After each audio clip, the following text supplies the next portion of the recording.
Hi అండి, అందరికీ నమస్తే అండి.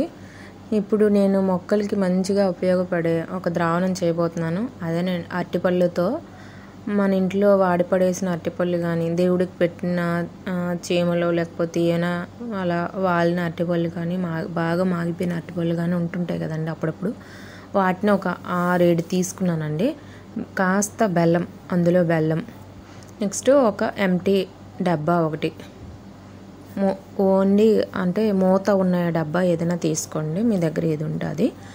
అందులో ఈ అరటిపళ్ళు అన్నీ తీసేసుకొని బాగా స్మాష్ చేసేయాలండి. ఫైన్ స్మూదీ లాగా మనం చేత్తోనే చేసేసుకోవచ్చు.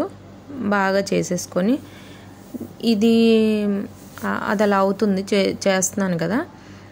ఈ ద్రావణం అనేది మొక్కలకి ఇవ్వడం వలన మంచిగా పూత పిందె వస్తాయండి. ఇందులో కాస్త బెల్లం వేయాలి, ఎక్కువ వేయకూడదు.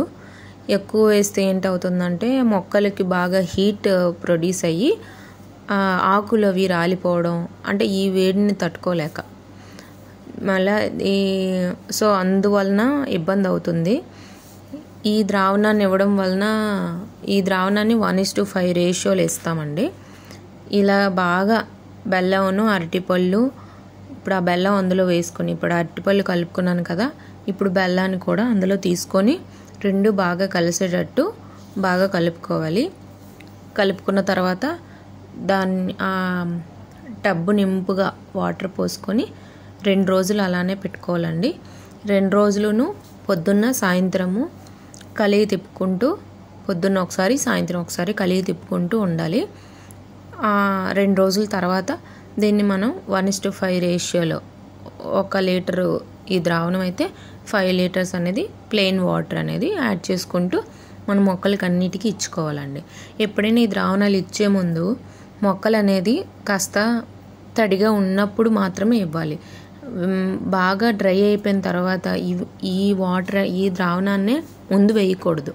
అలా వేసినట్లయితే ఈ ద్రావణానికి తట్టుకునే శక్తి కొన్ని మొక్కలకు ఉండకపోవచ్చు.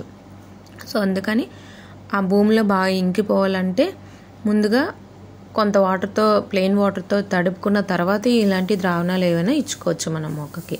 ఇలా బెల్లము, అరటిపళ్ళు, నీళ్లు బాగా కలిపేసి 2 రోజులు అట్నే పెట్టుకొని ఆ తర్వాత 2 రోజుల తర్వాత మనం వాడుకోవచ్చు.